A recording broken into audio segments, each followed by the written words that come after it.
앞뒤 전후자로 인사하겠습니다. 메리 크리스마스! 메리 크리스마스! 메리 크리스마스! 메리 크리스마스! God bless you. 예. 웃으면서 우리가 메리 크리스마스 하기 원합니다. 오늘 참 기쁘고 좋은 날입니다. 저는 오늘 누가복음 4장 16절부터 18절의 말씀을 통하여 예수님이 이 땅에 오신 이유에 대하여 여러분과 잠시 말씀을 나누고자 합니다. 기쁜 성탄절 아침입니다. 이 땅의 생명호에 주로 오신 아기 예수님의 은총이 이 성탄절 이 아침에 여러분과 우리 모든 가정 가운데 임하기를 간절히 기원해 봅니다.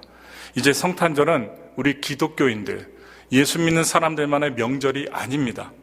오래전에 우리가 지금 살고 있는 이 미국에서 성탄절의 인사로 해피 홀리데이즈 이 인사를 할까 아니면 메리 크리스마스 인사라고 할까 열띤 논쟁이 있었다고 합니다.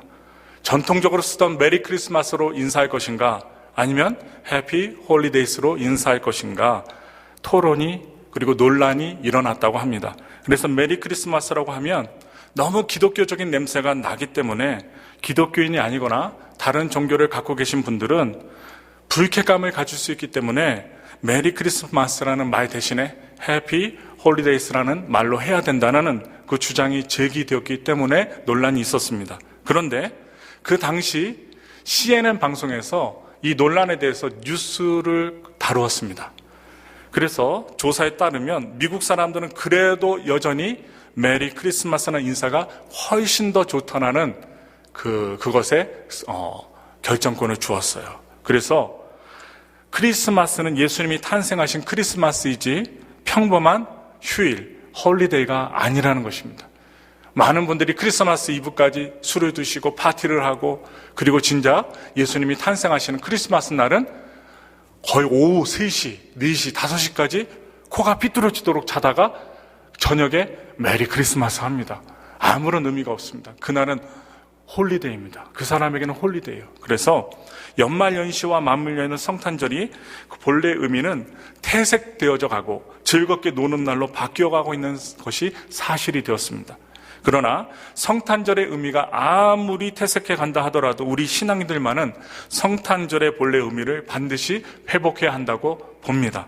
그래서 우리 신앙인들마저 성탄절의 의미를 잃어버린다면 예수님께서 이 땅에 오신 목적 또한 의미를 잃어가고 말 것이기 때문입니다. 그래서 오늘 우리가 함께 봉독한 읽었던 누가복음 4장 18절부터 9절 말씀을 보면 예수님께서 이 땅에 오신 이유를 아주 구체적으로 말씀해 주고 계십니다. 우리 다 같이 다시 한번 읽겠습니다.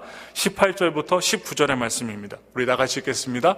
가난한 자에게 복음을 전하게 하시려고 내게 기름을 부으시고 나를 보내사 포로된 자에게 자유를 눈먼 자에게 다시 보게 함을 전파하며 눌린 자를 자유롭게 하고 주의 은혜의 해를 전파하게 하려 하심이라 하였더라. 아멘. 예수님이 이 땅에 오신 첫 번째 이유가 있습니다. 그 이유는 잃어버린 자를 찾기 위해서입니다. 오늘 우리가 읽었던 말씀은 예수님의 취임 설교나 마찬가지입니다. 맨 처음에 예수님이 사역하시기 전에 하셨던 설교입니다. 예수님께서 공생애를 시작하시면서 하신 첫 번째 설교인데 이 설교의 핵심은 잃어버린 자를 찾으러 오셨다는 핵심적인 내용입니다. 그래서 성경에 보면 잃은 자에 대한 이야기가 많이 나옵니다.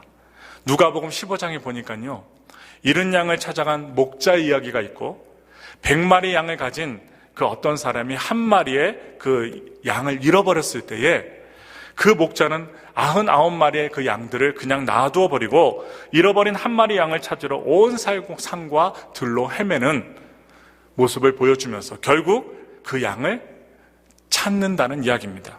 일반적으로 사람들은 99마리의 양을 귀중히 여기면서 잃어버린 한 마리 양은 그냥 포기할 수 있습니다. 한 마리보다 99마리가 더 중요하기 때문입니다. 그러나 예수님은 그 잃어버린 한 마리의 양도 포기할 수 없기 때문에 그 한 마리를 찾으러 온 산과 들로 다니면서 시간을 허비하시면서 헤매고 다니신다는, 그리고 찾는다는 이야기입니다. 또 같은 누가복음 15장에 보시면 잃어버린 동전에 대한 이야기가 나옵니다. 잃은 동전. 그 이야기가 소개되고 있는데요. 다시 그 내용을 살펴보면서 당시 결혼을 앞둔 여인들은 10개 동전을 목걸이로 만들어서 목걸이로 차고 다닌다고 합니다. 그런데 그 줄이 끊어질 때가 있대요. 그래서 그 줄이 끊어지는 바람에 다 찾았는데 동전 하나를 잃어버리게 됩니다. 그 여인은 잃어버린 그 동전을 밤새도록 찾았습니다. 그리고 잃어버린 동전을 찾게 되자 온 동네 사람들을 초청해서 잔치를 베풀게 됩니다.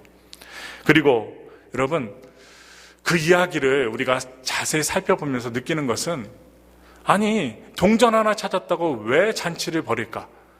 동전 하나의 값보다 잔치하는 비용이 더 많이 들 텐데 이해가 되지 않는 부분입니다. 이 동전 하나는 겨우 하루 일당에 해당하는 돈입니다. 그런데 동전 하나를 찾았다고 해서 동전 하나보다 훨씬 비용이 더 많이 드는 잔치를 베푼다고 하는 것은 상식에 맞지 않는 이야기입니다. 그러나 그 여인에게는 그 동전이 아주 중요한 의미가 있다는 사실을 성경에서 예수님을 통해 말씀합니다. 당시 여인들은요, 약혼을 하고 결혼하기 전에 신랑으로부터 미리 결혼 선물로 10개의 동전 목걸이를 선물로 받는다고 합니다. 요즘으로 말씀드리면 결혼 반지와 마찬가지입니다. 그렇기 때문에 다른 사람들에게는 별로 값이 나가지 않는 동전 하나에 불과할지 모르나 그 여인에게는 남편에 대한 사랑과 그리고 정절을 상징하는 것이 무엇이냐? 그 목걸이 동전이라는 것입니다. 10개 중에 하나라도 잃어버렸을 때는 결혼을 해서 남편을 볼 면목이 없어지고 맙니다. 그래서 여인은 밤새도록 이곳저곳을 찾으면서 동전을 찾게 되었고, 결국에는 동전을 찾았고, 또 찾았을 때는 너무 기뻐서 온 동네 사람들을 불러 모아놓고 잔치를 벌였던 것입니다. 이 이야기들은요, 예수님이 말씀하신 이 이야기들은 예수님께서 이 땅에 오신 목적을 잘 보여주고 있습니다. 예수님은 이 땅에 잃어버린 자를 찾으러 오셨습니다. 세상 사람들은 별로 관심을 갖지 않은 양 한 마리, 다른 사람에게는 별로 중요하지 않고 값나가지 않은 동전 하나에 불과한 나, 여러분 한 분 한 분, 그 하나님의 품을 떠나 잃어버린 바 된 하나, 나 한 사람을 구원하시기 위해서 이 땅에 오셨다는 것입니다. 그렇기 때문에 그 예수님 탄생하신 이 성탄절은, 오늘 우리 아침에 모인 성탄절은 다른 사람은 몰라도 잃어버린 바 되었다가 주님께 찾은 바 되어서 구원받은 우리들에게는 더없이 귀중한 날입니다. 이 귀한 성탄절에 우리를 구하러 오신, 잃어버린 나를 구하러 이 땅에 오신, 인간으로 오신 그 주님을 뵙지 못한다면, 만나지 못한다면 참으로 불행한 일이 아닐 수 없을 것입니다. 두 번째입니다. 두 번째로 예수님은 가난한 자에게 복된 소식이 되시기 위해서 이 땅에 오셨습니다. 굿뉴스죠. 예수 그리스도 굿뉴스입니다. 예수님은 여간빵 하나 얻지 못하고 어디서 태어나셨어요? 마구간에서 태어나셨어요. 가장 낮고 천한 자리에 오셨다는 것입니다. 그리고 그 예수님은 평생 동안에 가난한 사람들과 함께 동행하여 주셨습니다. 그리고 그들에게 천국 복음을 전해주셨습니다. 예수님께서 주로 활동하셨던 갈릴리는 가난한 사람들이 많이 모였던 곳입니다. 그리고 가난한 사람들이 북적되었던 곳, 바로 갈릴리였습니다. 그리고 그분을 따라다니는 대부분의 사람들 역시 부자들이 아니라 가난한 사람들이었습니다. 바로 힘들게 살았던 사람들이었습니다. 여러분, 가난한 것이 꼭 나쁜 것만은 아닙니다. 그런 생각을 가끔 해보게 되는데요, 적어도 복음을 받아들일 때는 가난한 사람들이 더 잘 받아들입니다. 만일 오늘과 같이 부유한 시대, 모두 다 잘 먹고 잘 사는 시대에 복음이 이 땅에 들어왔다면, 미국과 한국에 들어왔다면 그 복음의 역사가 크게 역사하지 않았으리라 생각도 해봅니다. 그래서 우리 한국에요, 대한민국, 코리아에 120년 전에 우리나라에 복음이 들어왔을 때 사진을 보시면요, 우리나라는요 아주 가난하고 궁핍한 나라였습니다. 두 끼 밥을 먹는 것조차 어렵고 한 끼 먹습니다. 세 끼 먹는 것 부자들만 먹어요. 그리고 6.25 전쟁을 치르고 잘 살아보세, 새마을운동, 여러 가지 운동을 해서 100만 불 수출운동까지 목표를 버리고 공장에서 많은 여인들이, 남자들이 공장에서 허리띠를 졸라매며 일을 했던 시대, 바로 120년 전, 100년 전, 80년 전입니다. 그래서 불과 50년 전만 하더라도 우리나라는 끼니를 걱정해야만 하는 가난한 나라였습니다. 그런 나라가 코리아였어요. 코리아. 그런데 교회 역사를 보면 그때 가장 많은 사람들이 복음을 받아들였다고 합니다. 교회가 성장하고 부흥했습니다. 기업도 부흥했습니다. 그러나 1990년대 들어서면서 국민 총소득 10,000불을 넘는다는 그 이야기가 나오게 되면서부터 지금 현재 2019년도 현재 36,600불의 소득을 버는 나라가 되었는데요. 바로 현재 사람들에게 종교와 신앙은 매력을 잃어버리고 말았습니다. 그리고 한국교회도 1990년대부터 하향 곡선으로 내려앉고 있다고 합니다. 옛날 가난하게 살 때는요, 신앙도 참 뜨거웠어요. 교통이 불편해서 자가용도 없었고 버스도요 하루에 몇 대밖에 없었던 때, 모두 다 걸어 다녀야만 하는 때 수십 리길을 마다하지 않고 교회당을 다녔습니다. 그리고 찾아가서 예배를 드렸습니다. 그때에는 교회당에서 멀리 살아도 밤 예배에 한 사람도 빠지지 않고 예배를 다 드렸어요. 이웃교회 부흥회가 있다고 하면 먼 길을 마다하지 않고 찾아가서 은혜 받았습니다. 요즘에는 찾아도 가지 않고 본교회 부흥회도 잘 드리지 않아요. 그렇게 은혜를 사모하니까 가난하지만 마음만큼은 부유했고 넉넉했고 하늘에 대한 소망이 넘쳐났습니다. 감격스러웠어요. 가난했기 때문에 더욱 그런 뜨거운 신앙을 가질 수 있었던 것입니다. 그런데 그렇게 열심히 신앙생활하던 우리의 신앙이 부유해지고 편안해지면서 점차 시들어져 가고 있다는 것이 문제입니다. 물질은 많아지고 풍요로워졌지만 마음은 각박해졌습니다. 삶은 편리해졌지만 신앙생활은 열심히 사라져버렸습니다. 예전에는요, 걸어서도 1시간 이상씩 되는 거리를 기쁨으로 걸어 다녔어요. 눈길이 빙판길에서 넘어지더라도 걸어 다녔는데 요즘은요, 여러분들 다 자가용 있죠? 차가 있죠? 자동차를 타고 20분, 30분 만에 가는 거리도 뭐라고 얘기합니까? 멀다고 불만이 많습니다. 그런데 우리는 지금 그 어느 때보다도 훨씬 더 여유롭고 풍요롭게 살고 있는데도 신앙생활 그런 종교적인 면에서는 오히려 가난할 때보다 여유가 더 없어지고 영혼의 풍요로움도 없어지고 그리고 바쁘게 살아가고 시간이 없다고 하고 그리고 물질이 없다 하고 불평불만이 많아졌습니다. 사랑하는 우리 엘파소 순복음교회 성도 여러분, 우리의 삶은 비록 옛날보다 넉넉해지고 부유해졌다 하더라도 마음만큼은 옛날처럼 가난한 마음을 가지셔야 돼요. 가난한 심령으로 사셔야 돼요. 그러므로 거기에 주님의 복음이 씨 뿌려지고 열매를 맺고 결실을 맺으며 주님 앞에 우리의 삶의 모습을 나타내 보여줘야 한다는 것입니다. 심령이 가난한 자는 복이 있나니 천국이 저희 것이며 주님께서 말씀해 주셨어요. 우리가 모두가 오늘 아기 예수님이 마의 구유에 태어나시면서 가장 낮은 곳에 오신 것처럼 우리 심령이 가난해지기를 소원합니다. 세 번째로 우리 주님은 병든 자를 고치러 이 땅에 오셨습니다. 예수님 주위에는 언제나 병든 사람들이 몰려들었어요. 그리고 예수님의 사역 가운데 가장 큰 사역이 병든 자를 고치는 사역이었던 것으로 보입니다. 예수님을 따라다녔던 사람들을 분류해보면 크게 4가지의 사람들로 분류해 볼 수 있습니다. 첫 번째 분류가 가난한 사람들입니다. 그리고 두 번째 부류가 병든 사람들이었어요. 세 번째 부류는 다른 사람들에게 손가락질 당하는 당시의 죄인들이었다고 합니다. 마지막으로 네 번째 사람들이 누구냐? 예수님을 죽이기 위해서 틈을 엿보던 종교 지도자들의 졸개들이었다고 합니다. 당시에는 의술이 발달되지 않았기 때문에 병이 들면 무속적인 방법으로 고쳐보려고 했어요. 무당을 찾아가고 점을 보고.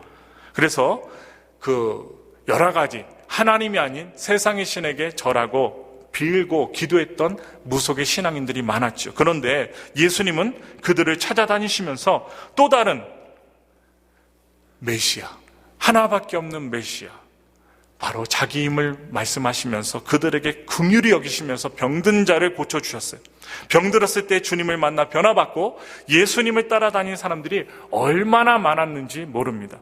사람이 건강하게 살아야 되겠지만 병에 걸림으로 인생을 새롭게 사는 경우가 많이 있습니다. 병 때문에 예수님을 믿게 되는 경우도 있고요. 건강할 때는 교회 안 나왔는데 기도도 안 했는데 성탄절에 이렇게 예배도 안 드렸는데 병이 들고 문제가 생김으로 말미암아 하나님을 섬기고 예수님을 섬기고 그리고 기도하는 자가 되는 사람이 많습니다. 건강할 때는 예수님을 몰랐는데 건강을 잃게 된 것이 예수님을 믿게 된 계기가 되어 몸 아픈 것을 다 잊어버리고 예수 믿고 새 생명 얻는 것이 너무 기쁘고 감사해서 짧은 기간이지만 지금까지 살아온 78세의 그 80의 그 나이, 평생보다 더 행복하게 사는 분들이 많습니다. 히브리 속담에 이런 말이 있어요. 사단도 병이 들면 천사가 된다. 마귀도요, 병이 들면 천사가 된답니다. 아무리 굳은 마음이고 하나님을 인정하지 않는 교만한 마음이라 하더라도 육체의 병이 들면 마음이 약해집니다. 교만했던 마음이 약해지기 시작합니다. 바로 그런 마음에 주님의 은혜가 임하기 쉬운 것입니다. 건강하고 모든 것이 잘 될 때는 하나님을 인정하지 않습니다. 그러나 건강을 잃는다든지 자식을 든든하게 받쳐준다고 믿었던 것들을 잃어버릴 때, 자식과 가족, 자신에게 든든하게 받쳐줬던 물질이나 건강이나 아니면 자기가 소중하게 여겼던 보물을 잃어버렸을 때에 우리는요, 기도하게 돼요. 그리고 마음이 약해져서 누군가 의지하게 되고 바로 그런 상태에서 주님을 만날 수 있는 것입니다. 주님은 이렇게 말씀하셨습니다. 우리 다 같이 읽겠습니다. 31절 말씀이에요. 누가복음 5장 31절 32절 말씀입니다. 예수께서 대답하여 이르시되 건강한 자에게는 의사가 쓸데없고 병든 자에게라야 쓸데있나니 내가 의인을 부르러 온 것이 아니요 죄인을 불러 회개시키러 왔노라. 예수님은 오늘도 병든 사람을 찾으십니다.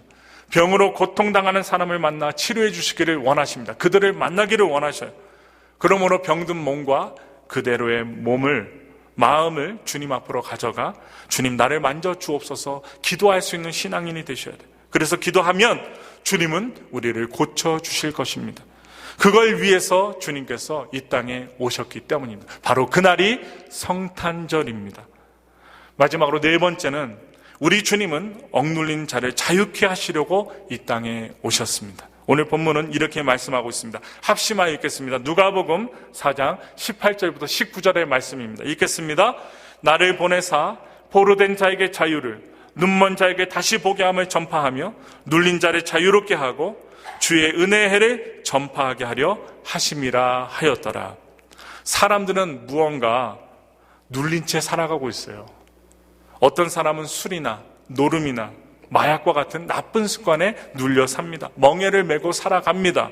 그런 것들에 중독이 되면 그것 외에는 세상의 재미나 즐거움이 하나도 없는 것처럼 착각하며 살아갑니다.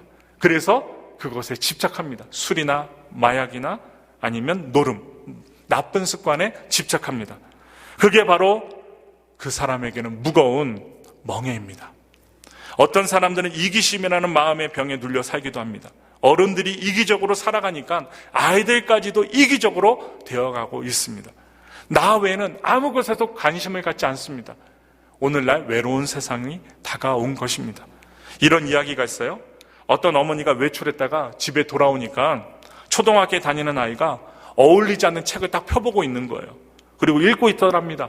그래서 엄마가 이 아이에게 다가가서 무슨 책을 읽고 있니? 그렇게 집중해서 읽고 있느냐 물었더니 육아교육법이라는 책을 어린아이가 읽고 있다랍니다. 그러니 엄마가 깜짝 놀라면서 아니 어린아이인 네가 왜 육아교육법을 읽고 있느냐 이렇게 나무라니까 아이가 어머니의 눈을 딱 쳐다보면서 태연하게 얘기하더랍니다. 내가 지금 육아교육법으로 교육을 제대로 잘 받고 있는지 지금 책을 통해서 알아보고 있는 것입니다 라고 하는 거예요. 엄마에게. 아빠가 나를 육아교육을 잘 시키고 있는지 내가 책을 통해서 점검하고 있어요. 웃긴 얘기죠. 꾸며낸 이야기인지도 모르지만 부모도 믿을 수 없는 이기심이 오늘날 자녀들에게 그 심령 속에 가득히 있다는 것입니다. 어떤 사람들은 잘못된 무지의 병 때문에 억눌려 살아가고 있어요. 우리나라에 복음이 들어왔기 때문에 그나마 영적 세계가 이만큼 성숙해진 것입니다. 여러분 정말로 성숙한 분들이 되신 거예요. 이 아침에 집에서 잠자고 있지 않고 쇼핑몰에 있지 않고 쇼핑몰 가도 오늘 아침에는 문을 닫지만 그래도 이 아침에 일어나서 세수하고 오시고 양치질하고 오시고 예쁜 옷 입고 오셔서 오늘 이 1시간의 예배를 아기 예수님께 영광 돌리기 위해서 오셨다는 것, 하나님의 영적인 성숙을 우리가 갖고 있다는 모습입니다. 이런 모습이 옛날에 없었어요. 그래서 우리나라는 원래 무속신앙에 찌들려 살던 나라가 바로 코리아입니다. 무속신앙과 무속신앙의 굴레가 온 나라를 억눌러서 우리 민족은 무지의 억압 속에 살아가고 있었습니다. 이름도 마음대로 짓지 못하고 이사나 결혼하는 것도 여러분 손 없는 날, 귀신이 정해준 날을 잡아서 우리가 결혼도 하고 이사도 해야 돼요. 그래서 옛날 달력이나 지금 달력에 보면 손 없는 날을 표시해둔 달력들이 있어요. 그날을 갖다 정해서 값이 비싸도 이사해야 되고요. 결혼도 무속신앙 하시는 분들은 손 없는 날만 골라서 시집 장가를 간답니다. 안타까운 일이죠. 어떤 날이 손 없는 날인가? 태기를 해서 이사나 결혼도 해야 되는 우리 인생인데 과학이 최첨단으로 발달하고 있는 요즘들에도 여전히 그런 무지함과 억압 속에 살고 있다는 것입니다. 최첨단 과학 시대도 사주팔자나 자신의 운명을 맡기고 날짜 때문에 화를 망친다고 생각하는 사람들이 아직도 있어요. 제가 한국에서요, 부교육자로 사역하고 있을 때 신방을 갔다가 옆방에 살고 계신 할아버지 할머니가 몸이 몹시 아프니까 목사님께서 오신 김에, 저희 집에 오신 김에 기도해 주세요, 옆집 좀 기도해 주세요 해갖고 제가 지역장님의 부탁으로 인해서 그 노부부 방에 들어갔습니다. 잠깐 동안 이야기를 나누었는데 그 할아버지가 동양의 주역 사상의 지배를 받고 있는 분이었대요. 그런데 이분이 어떤 이야기를 하느냐, 기도받기 전에 당신이 할아버지를 위해서, 아버지를 위해서 좋은 묘자리를 잡기 위해서 몇 천만 원씩, 몇만 불씩 돈을 들여갖고 충청도 어느 곳에 땅을 사고 이장을 해드렸다는 거예요. 그것을 아주 침을 튀기면서 자랑을 하신 것입니다. 그 이야기를 들으면서 속으로 이렇게 생각했습니다. 그렇게 좋은 명당짜리 할아버지, 아버지 몇만 불씩 들여서 좋은 명당짜리에 이장을 시켜드렸는데 왜 당신은 또 왜 아프시오? 당신의 부인은 왜 아프시오? 그리고 이렇게 쪽방에서 초라하게 살고 있는 것이오. 그런 생각이 든 거예요. 여러분, 그렇지 않습니까? 몇 천만 원씩 그렇게 좋은 명당짜리 묘를 썼으면 후손들이 복을 받아야 하는데 왜 그렇게 정성을 들인 자신조차도 그렇게 병들고 또한 쪽방 좁은 곳에 살고 있느냐 하는 것입니다.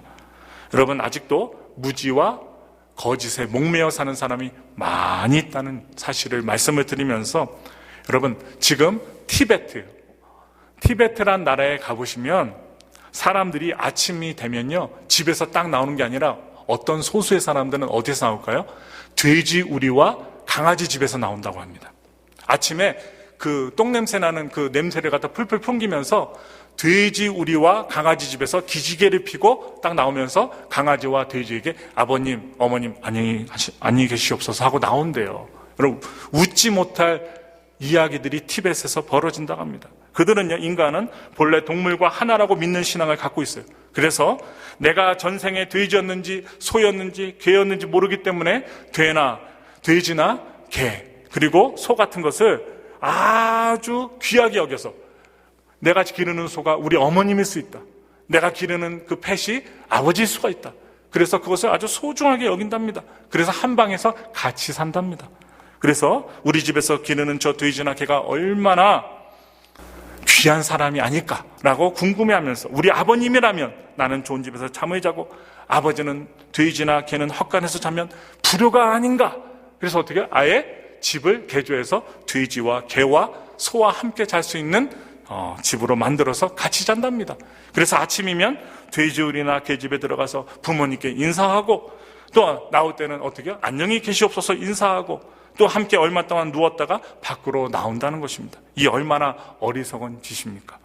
아직도 세계 곳곳에는 이렇게 무지함 속에 살아가는 분들이 많이 있다는 것입니다. 그러므로 우리 인간을 억누르는 가장 큰 멍에는 죄의 멍에입니다. 죄책감과 밤낮 없이 여러분 우리의 마음을 억누르고 있습니다. 사람들은 그 죄책감 때문에 억눌린 생활을 하고 있는지 모릅니다. 마귀가요, 우리 마음속에 심어놓은 가장 큰 올무가 무엇인 줄 아세요? 죄책감이에요. 죄책감. 그래서 죄책감에 사로잡히면 모든 것이 부정적이 되고 삶의 의욕을 상실하게 됩니다. 그래서 결국에는 영혼까지 피폐해지고 맙니다. 그런데 우리 주님께서는 그런 모든 죄와 죄책감 그리고 삶을 억누르는 모든 억압과 우리 모든 삶을 구원해 주시려 12월 25일 이 땅에 오셨습니다. 그것을 위해서 주님이 이 땅에 오신 것입니다. 여러분, 예수님이 이 땅에 오셨기 때문에 우리는 이 은혜 안에서 이렇게 편안하게 예배를 드리며 살아갈 수 있는 것입니다. 주님이 오시지 않았다면 우리는 여전히 죄악의 무거운 짐을 진 채 그리고 하나님을 알지 못하는 불쌍한 인생을 살아가고 있을지도 모릅니다. 여전히 세상의 헛된 것에 빠져서 무지와 거짓의 멍에 눌린 채 살아가야만 할 것입니다. 그런데 주님이 오셔서 그런 모든 부끄러움에서 우리를 건져내어 주신 날이 바로 오늘 크리스마스 성탄절인 것입니다. 그렇기 때문에 성탄절은 우리의 죄악이 씻겨지고 새로운 피조물로 살아갈 수 있도록 우리를 새롭게 만들어주신 하나님의 사랑이 나타난 날이 바로 성탄절인 것을 말씀을 드리면서 잊지 마십시오. 성탄절은 놀러 가는 날이 아닙니다. 홀리데이가 아닙니다.